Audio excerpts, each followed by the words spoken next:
O que é o treinamento na Zona 2? Meu nome é Vitor Hugo, orientado no doutorado pelo professor Jorge Roberto Perrot de Lima. Esse artigo foi publicado esse ano, agora em fevereiro de 2025.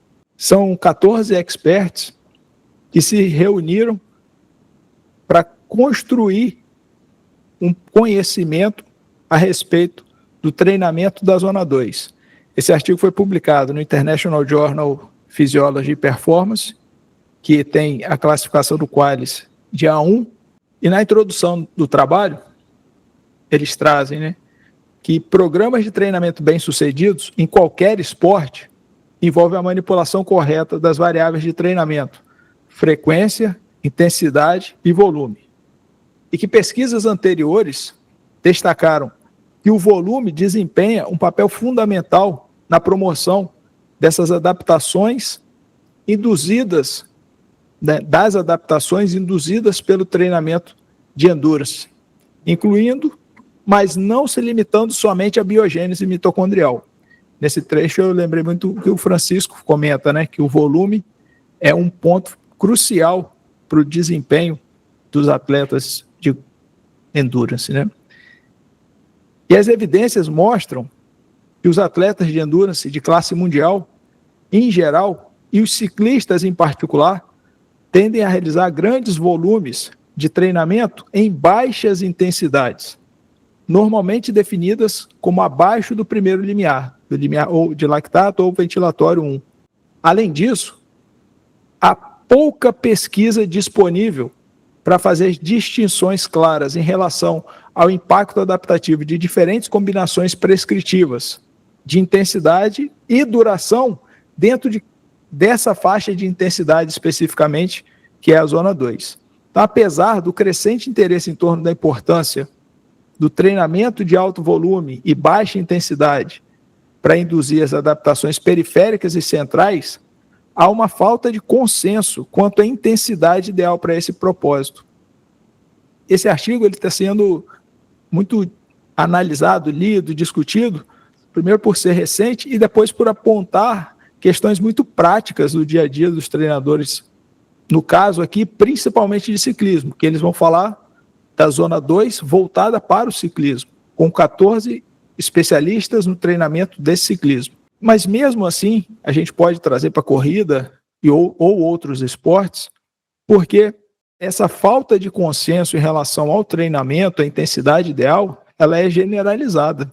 Aqui, esse artigo, eles vão analisar o ciclismo especificamente, o que significa o treinamento na Zona 2 no ciclismo, mas a gente pode trazer para todos os outros esportes. Então, há pouca pesquisa disponível e há uma falta de consenso em relação a essa intensidade. O chamado treinamento de Zona 2 tem sido amplamente discutido nas mídias sociais e entre os círculos de treinadores, para tentar definir de forma mais restrita qual a intensidade preferida na qual o treinamento de baixa intensidade deve ser realizado. Os estudos recentes destacaram a importância de ser capaz de decifrar claramente as diferenças entre as zonas de treinamento, especificamente a Zona 2 para auxiliar na compreensão da progressão das métricas de desempenho secundárias em esportes de endurance. Então a gente tem que... por isso que eles se atentaram para escrever esse artigo, esse comentário, esse treinamento da Zona 2 tem sido mais discutido recentemente dentro das redes sociais e tudo mais. No entanto, a referência às zonas de intensidade pode ser enganosa, pois a sua demarcação pode ser realizada por meio de diferentes marcadores fisiológicos ou perceptivos, com percepção de esforço. E, dado tudo isso que eles explicaram anteriormente, se não for definida de forma consensual, a Zona 2 pode ser interpretada como intensidades bastante heterogêneas, que requerem métodos de treinamento variáveis e induzem respostas de treinamento, e induzem diferentes respostas de treinamento. O objetivo desse comentário, assim como ele é tratado, eles colocam que não foi um artigo, mas sim um comentário convidado, se não me engano, invited commenter. Esse comentário busca melhorar a comunicação entre os cientistas, atletas e treinadores, sintetizando uma visão consensual e atual das perspectivas, experiência e conhecimento de um painel de especialistas de treinamento dos esportes aplicados, mas, como disse anteriormente, principalmente em relação ao ciclismo. Então, qual o método que eles adotaram? 2 autores, que é o primeiro autor e o último autor, então a gente vai entender aqui como o cara que começou a escrever e o orientador desse artigo, começaram a discutir o que seria essa definição da zona 2. Aqui tem o Sebastián Citico e o Ayrton Virabay. São espanhóis, mas esses nomes são muito da região norte da Espanha, né, do País Basco, nomes diferentes. E aí, esses 2 convidaram outros 12 cientistas esportivos e treinadores profissionais de ciclismo.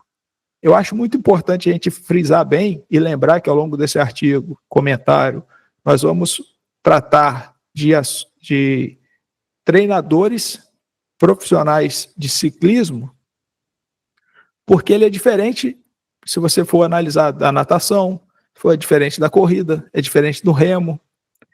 Então é importante que a gente tenha isso em mente, que eles são treinadores de ciclismo. Em alguns pontos, isso vai fazer muita diferença ao longo desse comentário. Então, no total, foram 14 especialistas do sexo masculino, representando 8 países, trazendo riqueza de conhecimento, das suas experiências em treinamentos, tanto de equipe quanto de ciclistas profissionais, e com contribuições para publicações científicas de alto impacto sobre treinamento. Então, aqui a gente tem o nome dos 14, chamar a atenção aqui, né, para o Henrico Morrica, para o Stephen Seiler, para o Pedro Valenzuela, né, que são talvez os 3 que a gente encontra sempre em outros artigos que a gente já analisou por aqui. Então, os autores principais, ou seja, o primeiro e o último, conduziram a revisão completa da literatura no PubMed e no Medline para identificar artigos relevantes revisados por pares, tanto sobre a distribuição da intensidade do treinamento e zonas de treinamento no ciclismo. Essa consulta levantou 3 questões que foram o norte desse comentário. Primeira, como você define o treinamento na zona 2? Qual é o seu método preferido para implementar o treinamento na zona 2? E quais adaptações fisiológicas principais você prevê do treinamento da zona 2? Essas 3 perguntas foram enviadas para os 14 especialistas que responderam e devolveram esse feedback preliminar. Tendo essas 14 respostas, as respostas dos 14 especialistas, o primeiro e o último autor agregaram, unificaram e escreveram um manuscrito, categorizando em 3 temas: a intensidade, treinamento e as adaptações da zona 2. Depois que eles terminaram esse manuscrito, eles enviaram para os outros 12 autores fazerem as suas considerações finais para o texto final, que foi esse publicado. Então, primeiro ponto, definir o que é a zona 2. Então, eles pegaram qual o modo de distribuição da intensidade preferido e a localização da zona 2 para esses 14 autores. 12 especialistas relataram que, para fins de prescrição de treinamento, eles usaram o modelo de 5 zonas para a distribuição da intensidade, com 1, 2 ou 3 zonas adicionais para intensidades supramáximas, ou seja, acima do consumo máximo de oxigênio. 2 especialistas não utilizaram nenhuma zona adicional para intensidades acima do VO2 máximo tradicional. Então aqui já tem um ponto que eu acho que é importante a gente chamar a atenção. Eles estavam aqui usando em torno de 12 especialistas usando um modelo de 7 zonas aproximadamente, porque você tinha as 5 zonas mais 1, 2 ou 3 adicionais, que é bem característico realmente da turma do ciclismo. Essas 5 zonas elas foram alinhadas dentro de um modelo típico de 3 zonas, que é obtido por meio dos testes incrementais de exercícios realizados em um ambiente de laboratório. As 3 zonas principais foram delimitadas pelos turn point, né? Pelos pontos de virada, pelo limiar, né, de lactato e o limiar ventilatório 1. Nesse caso, eles separavam o que era a zona 1 e a zona 2. E o limiar 2 vai definir o que era a zona 2, até onde vai a zona 2 e onde começa a zona 3. Então, quando você trabalha com 3 zonas, você tem essa divisão, né? A zona 1 e a zona 2 é dividida pelo limiar 1, limiar de lactato 1, limiar ventilatório 1, e a divisão de onde termina a zona 2 e começa a zona 3 é definido pelo limiar 2. Ao usar o modelo de 5 zonas, os especialistas localizaram a zona 2 logo abaixo do limiar 1. Então aqui a gente vê que eles fizeram esse gráfico, essa tabela, para explicar essa adaptação da diferença entre as 3 zonas para as 5 zonas. Ele pergunta, né, se existiria uma zona 0 em relação ao repouso. Aqui a gente tem a concentração do limiar de lactato, que é essa linha vermelha aqui, onde vai crescendo de acordo com o aumento da intensidade. Então aqui a gente tem limiar 1 e limiar 2, dividindo, né, zona 1, zona 2, ou Z1, Z2 da zona 3, quando trabalha com as 5 zonas, e o limiar 2 dividindo zona 2 da zona 3, quando trabalha com 3 zonas, e a zona 3, zona 4, zona 5. Eles não colocaram aqui o que seria essa divisão da Z1 do Z2 e o que seria essa divisão do Z4 para o Z5. Lá na frente eles vão explicar, botar uma tabela, né? Mas eu acho que poderia ter colocado aqui, já ajudava um pouco a entender essas diferenças. E o que seria aqui o limite do Z3 seria o VO2 máximo. Em relação aos marcadores de intensidade preferidos, na intensidade da Z2, eles esperavam um perfil de resposta fisiológica estável, sem ter, lembrando, né, Z2, essa Z2. Não é essa Z2, certo? Aqui a gente vai falar Z2 sempre pensando aqui nas 5 zonas. Então, nessa Z2 de 5 zonas, eles esperam, né, que ocorra um perfil de resposta fisiológica estável, sem alterações ou apenas aumentos transitórios no lactato, em torno de 1 a 2 milimols aproximadamente, com valores de frequência cardíaca estáveis, de 70% a 80% da frequência cardíaca máxima, ou 80% a 90% da frequência cardíaca limiar 1. Os valores de percepção de esforço próximos a 10, na escala de 6 a 20, e uma potência, que aí vai muito específico do ciclismo, que representavam 75% a 80% da potência crítica. Então aqui eles vão apresentar essas respostas internas, né, que eles esperam, associadas com cada zona de intensidade. Então, por exemplo, zona 1, percepção de esforço de 8 a 11, com a escala de Borg de 6 a 20, com adaptada de 1 a 10, em torno de 1 a 2, uma ancoragem verbal muito fácil, né, que a pessoa consegue conversar com tranquilidade, a frequência cardíaca máxima de 55% a 72% da máxima, respiração tranquila para falar, sem nenhum esforço, 20 a 35 respirações por minuto, e estável por 2 a 4 horas, e o milimol ali abaixo dos 2 milimols, menor do que 1,5, para ser considerado aqui intensidade de zona 1. Então é o mais fácil, mais tranquilo. Zona 2, o Borg de 9 a 12, na escala de 1 a 10, 2 a 3, ancoragem verbal confortável. A pessoa pode conversar com um pouco de esforço, mas ela consegue conversar. Frequência cardíaca de 67% a 82%, e o lactato abaixo dos 2 milimols. Na zona 3, 13 a 14 na escala de Borg, 4 a 5 na escala de percepção de esforço adaptada, confortavelmente desconfortável, aquele que você corre forte, consegue correr por muitos minutos, 40, 50 minutos, mas fazendo força durante esses 40, 50 minutos. A frequência cardíaca máxima é de 82 a 87, que aqui ele vai falar muito sobre essa questão do desvio cardíaco, né? Drift cardíaco, que ele começa a aumentar devagar, vagarosamente.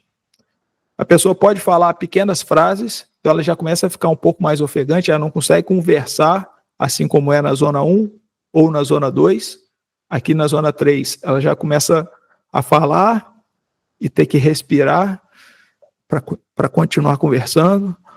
Então ela vai falar uma frase, vai respirar, vai realizar de 40 a 55 respirações por minuto, e o lactato vai ficar em torno de 1,5 a 3,5, ou seja, vai ficar ali nessa da intensidade 2, que é o treino entre os limiares, entre o limiar 1 e o limiar 2. E o lactato ele vai representar um pouco disso, né? Vai ficar ali entre 2 a 4 milimols, como eles apontam aqui.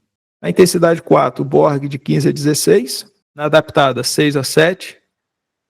Na ancoragem verbal, ele já fica mais cansado, já não consegue mais, ele está controlado, mas vai ficar mais cansado, já não consegue falar, ele já consegue, por exemplo, responder uma palavra de cada vez, fica mais ofegante, né, 50 a 70 respirações por minuto, a frequência cardíaca de 87 a 92% da máxima, o drift aumenta, né, estavelmente, digamos assim, e o lactato já começa a ficar mais alto, acima dos 4 milimols, acima do limiar 2.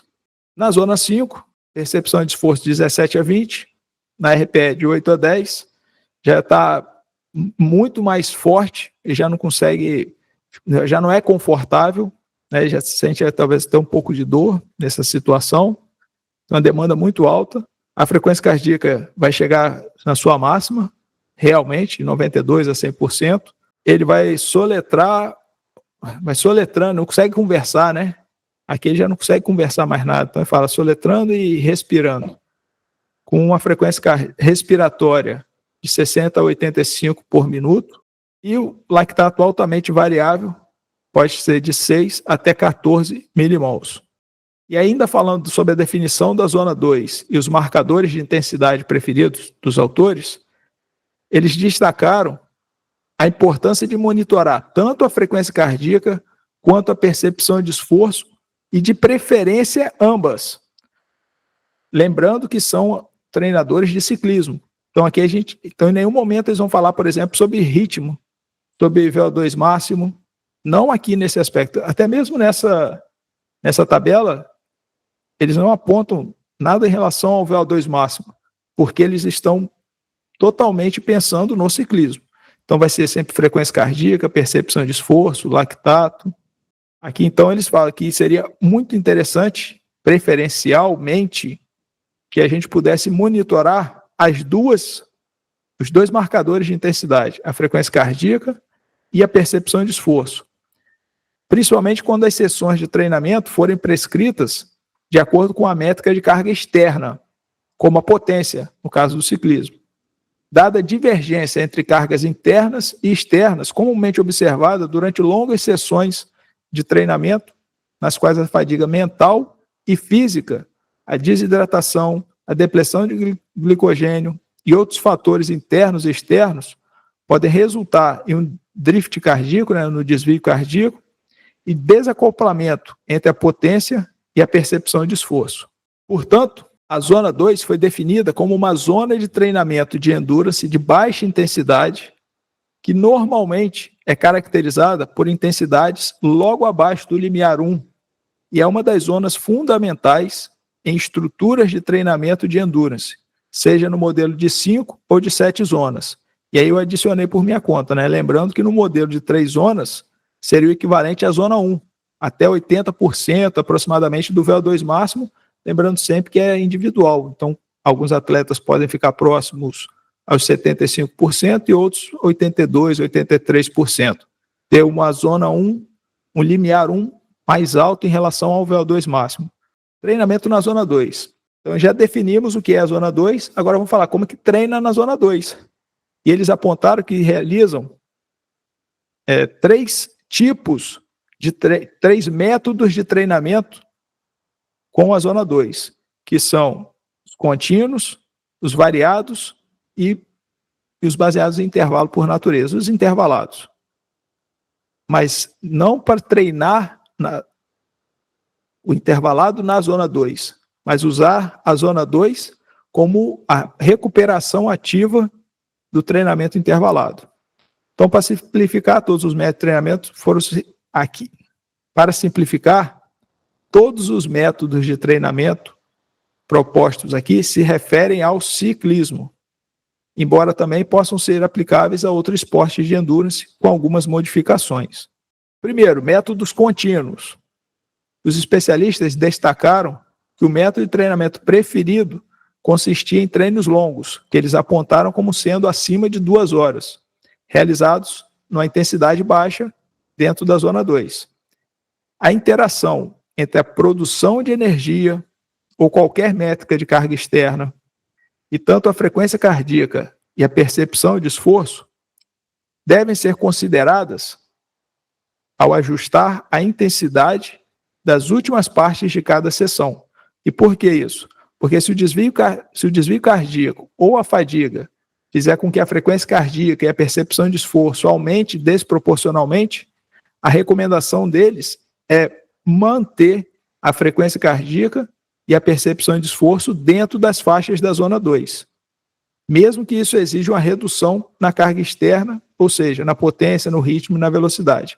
Como eles atuam muito com, aqui nesse caso, o ciclismo, eles priorizam sempre a manutenção da carga interna, de manter, priorizar a frequência cardíaca dentro das faixas da zona 2, em detrimento da carga externa, do que seria o ritmo, a potência ou a velocidade.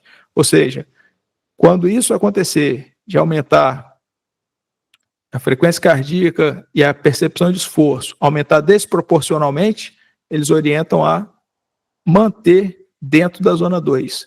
Ou seja, diminui a potência, diminui o ritmo, diminui a velocidade para conseguir ajustar a frequência cardíaca e a percepção de esforço dentro do que já está previsto do treinamento. Dos métodos contínuos variados, o painel de especialistas concorda com a sugestão feita por outros especialistas que destacaram que para reduzir a monotonia do treinamento, sessões de intensidade variável também podem ser usadas para acumular volumes maiores na zona 2, como, por exemplo, treinos longos na zona 2, dentro do modelo de 5 zonas, que poderiam ser intercalados com períodos curtos na zona 1, numa proporção de 5:1. Então, por exemplo, 5 minutos na zona 2, 1 minuto na zona 1. Ou seja, faz 5 minutos próximo ao limiar 1, depois 1 minuto menos intenso. Depois força um pouco mais, chega à zona 2, próximo ao limiar 1, mais 5 minutos, ou 15 minutos, e depois descansa 3. Eles colocam que a proporção preferida deles foi essa do 5:1. E a duração relatada dessas sessões foi semelhante a uma prescrição contínua em estado estacionário. E nos intervalados, como eu havia dito anteriormente, o foco deles é que o treinamento da zona 2 seja durante os períodos de recuperação ativa entre os intervalos mais difíceis realizados na zona 4 e 5. Então, faço o intervalado na zona 5, faço a recuperação ativa na zona 2. Esse seria uma parte do treino na zona 2. Mas, além disso, eles dão uma outra orientação, que eu achei bem interessante também. Especialistas expressaram que preferiam proporções de trabalho por descanso de 1:1. Nesses casos, com a oportunidade adicional de incorporar longos passeios, longos riders, como eles falam, longas pedaladas, na zona 2, seja antes do treino intervalado, para acumular fadiga e fazer o treino intervalado já cansado, ou após o treino intervalado, caso em que o objetivo era acumular tempo na zona 2, quando a fadiga impedia de realizar mais trabalho de alta intensidade. Ou seja, vai fazer o treino intervalado, Z4, Z5, e quer realizar a recuperação ativa na zona 2, uma orientação deles era uma proporção de 1 para 1. Então, fez 1 quilômetro na Z5, já que é de bike, né? 1 quilômetro, vamos pensar em tempo, sei lá, 1 minuto na zona 5, 1 minuto na zona 2. 1 minuto na Z5, 1 minuto na Z2. E, de acordo com o objetivo do treinador, poderia ser realizado na primeira fase da sessão, ou seja, antes do treino intervalado, para que o treino intervalado seja realizado já com uma fadiga acumulada, pelo fato de ter sido realizado esses longos passeios, essas longas pedaladas, né, na zona 2, ou quando ele começa a realizar o intervalado e percebe que a intensidade começa a cair, que o treino já perde a qualidade, digamos assim, né, ele já não consegue manter a mesma intensidade, então seria interessante que ele parasse o treino intervalado e fizesse mais alguns minutos de treino na zona 2. Para acumular esse tempo na zona 2. Então, a duração total dessas sessões foi relatada geralmente como 2 horas ou menos. E geralmente mais curta do que as prescrições contínuas e variadas. Agora a gente vai falar sobre as adaptações esperadas na zona 2. Ou seja, se eu treinar na zona 2, o que vai acontecer com o meu organismo? Então, embora pesquisas sejam necessárias para confirmar essa hipótese, os especialistas concordaram com a gama variada de adaptações centrais e particularmente periféricas, esperadas dentro da zona 2. Entre as mudanças listadas com mais frequência, eles destacaram o aumento da capilarização muscular, o aumento das enzimas mitocondriais nas fibras musculares do tipo 1 e melhorias na eficiência metabólica, com aumentos modestos na potência crítica e no VO2 máximo. Uma outra adaptação que eles apontaram com muita frequência foi a compressão do limiar 1 em direção ao limiar 2, ou seja, achatar essa diferença entre o limiar 1 e o limiar 2. Quanto mais treinos eu fizer na zona 2, esse limiar 1 ele se aproximaria do limiar 2. Ou seja, os 2 milimols ali aproximadamente, limiar 1, né, de lactato em torno padronizado de 2 milimols, ficaria mais próximo em relação à potência dos 4 milimols do limiar 2. Em geral, esperava-se que o treinamento na zona 2 aumentasse a produção de potência antes e depois da fadiga, nos valores de frequência cardíaca, concentração de lactato e na percepção de esforço, normalmente associados ao limiar 1. Outra adaptação que os autores, né, os especialistas apontaram foi a resiliência cognitiva, devido à fadiga mental que os ciclistas devem suportar em passeios longos e um tanto monótonos na zona 2. Ainda em relação às adaptações, os especialistas destacaram que as respostas fisiológicas ao aumento de intensidades são melhor explicadas como um contínuo, em vez de adaptações que são ativadas e desativadas ao cruzar demarcações de zonas de intensidade. Na prática, os especialistas sugeriram que as potenciais adaptações induzidas pelo treinamento da zona 2 poderiam ser avaliadas por meio de vários métodos: medição de lactato, avaliação indireta da durabilidade, ou comparação da carga interna provocada por uma determinada carga externa. Por exemplo, uma frequência cardíaca ou percepção de esforço menor em resposta a uma determinada potência submáxima. Aplicações práticas, dada a crescente popularidade do treinamento da zona 2, bem como o debate sobre sua definição real e a intensidade, duração e o tipo de sessão ideais para sua otimização, este manuscrito, né, fornece, então, essa contribuição dos 14 especialistas na área. As opiniões desses especialistas vão preencher essa lacuna entre a pesquisa teórica e a prática do mundo real. E isso é uma coisa que eu tenho visto se tornar mais frequente. Se eu não me engano, é o segundo artigo que a gente analisa, sendo uma construção, aqui esse ano, de 2025, de uma construção da união de especialistas, da troca de experiências, porque para a gente conseguir realizar pesquisas que preencham essa lacuna, a pesquisa teórica, como eles colocam aqui, e a prática do mundo real, uma das maneiras possíveis é fazer como eles estão fazendo, unir aqueles que são considerados especialistas, que estudam muito dessa área, que, como eles colocam aqui, que tem publicações que contribuem realmente para o desenvolvimento da área esportiva, e falar sobre o assunto, né, dar seu comentário, da sua opinião, aqui no caso, não uma opinião apenas, mas formar um conhecimento a partir da união de diferentes treinadores.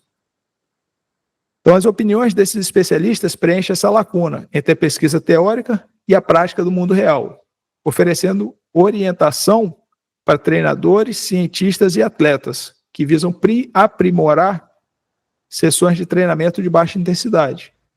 Embora ainda faltem evidências científicas, aqui a gente sempre vai ler essa frase nos diversos artigos que a gente estuda, aqui no grupo de pesquisa especialmente.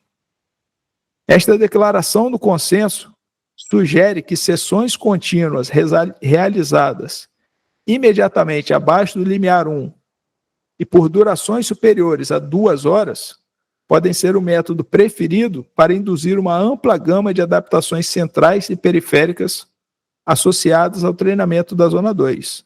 Lembrando que são ciclistas. É muito mais fácil um ciclista iniciante pedalar 2 horas do que alguém nadar 2 horas ou alguém correr durante 2 horas sendo iniciante. Ao integrar as perspectivas dos especialistas e contextualizá-las dentro desse cenário atual da literatura científica e das tendências práticas, esse trabalho fornece uma estrutura abrangente para implementar estratégias eficazes do treinamento da Zona 2. E como conclusão, fazer, na verdade, um resumo de tudo que já foi dito, né? Então, esse comentário facilitou o compartilhamento de ideias, experiências, o conhecimento a respeito da Zona 2, dentro desse painel de 14 cientistas com foco particular no campo do ciclismo. Os especialistas chegaram a esse consenso de que o treinamento da Zona 2 deve ser realizado, preferencialmente, em intensidades localizadas imediatamente abaixo do limiar 1, de lactato ou ventilatório, e sessões contínuas, variadas e do tipo intervalado foram comumente usadas ao tentar implementar o treinamento nessa intensidade. Embora os passeios, os pedais, né? Embora os pedais, não é um passeio que eles colocam como riders, né? Então, embora esses treinos, né, de ciclismo contínuos e longos tenham sido as sessões mais populares entre os especialistas consultados. Finalmente, embora a pesquisa seja justificada a esse respeito, os especialistas esperavam uma ampla gama de adaptações centrais e periféricas do treinamento da Zona 2. Essas adaptações esperadas provavelmente não são exclusivas da Zona 2 e também podem ser induzidas com sessões realizadas em intensidades ligeiramente maiores ou menores. Muito obrigado pela atenção de vocês.